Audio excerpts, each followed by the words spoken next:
और शहर में औरतें गुफ्तगुएं करने लगी कि अजीज की बीवी अपने गुलाम को अपनी तरफ माहिल करना चाहती है और उसकी मोहब्बत उसके दिल में घर कर गई है। हम देखते हैं कि वो खुली गुमराही में है।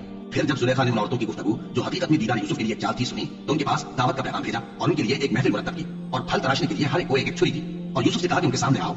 जब औरतों ने उनको देखा तो उनका रोबे हुस्न उन पर ऐसा छा गया कि फल तराशते तराशते अपने हाथ काट लिए और बेसाख्ता बोल उठी कि अल्लाह पाक है, ये आदमी नहीं, ये तो कोई बुजुर्ग फरिश्ता है। जुलेखा ने कहा, तो ये वही है जिसके बारे में तुम मुझे ताने देती थी, और बेशक मैंने इसको अपनी तरफ माइल करना चाहा, मगर ये बचा रहा, और अगर ये वो काम न करेगा जो मैं इसे कहती हूँ तो कैद कर दिया जाएगा और जलील होगा। यूसुफ ने दुआ की कि परवरदिगार, जिस काम की तरफ ये मुझे बुलाती है उसकी निस्बत मुझे कैद पसंद है, और अगर तू मुझसे इनके फरीक को न हटाएगा तो मैं इनकी तरफ माइल हो जाऊंगा और नादानों में से हो जाऊंगा। बस उनके रब ने उनकी दुआ कबूल कर ली और उनसे औरतों का दामन डाल दिया। बेशक वही तो सुनने वाला है, जानने वाला है। फिर बावजूद इसके कि वो लोग उनकी बेगुनाही के निशान देख चुके थे, उनकी राय यही ठहरी कि कुछ अर्से के लिए उनको कैद ही कर दे, और उनके साथ दो और जवान भी दाखिल जिंदा हुए। एक ने उनमें से कहा कि मैंने ख्वाब देखा है, देखता क्या हूँ कि शराब के लिए अंगूर निचोड़ रहा हूँ। दूसरे ने कहा कि मैंने भी ख्वाब देखा है, मैं ये देखता हूँ कि अपने सर पर रोटियां उठाए हुए हूँ और परिंदे उनमें से खा रहे हैं, तो हमें इनकी ताबीर बता दीजिए कि हम तुम्हें नेकूकार देखते हैं। यूसुफ ने कहा कि जो खाना तुमको मिलने वाला है वो आने नहीं पाएगा कि मैं उससे पहले तुमको इसकी ताबीर बता दूंगा।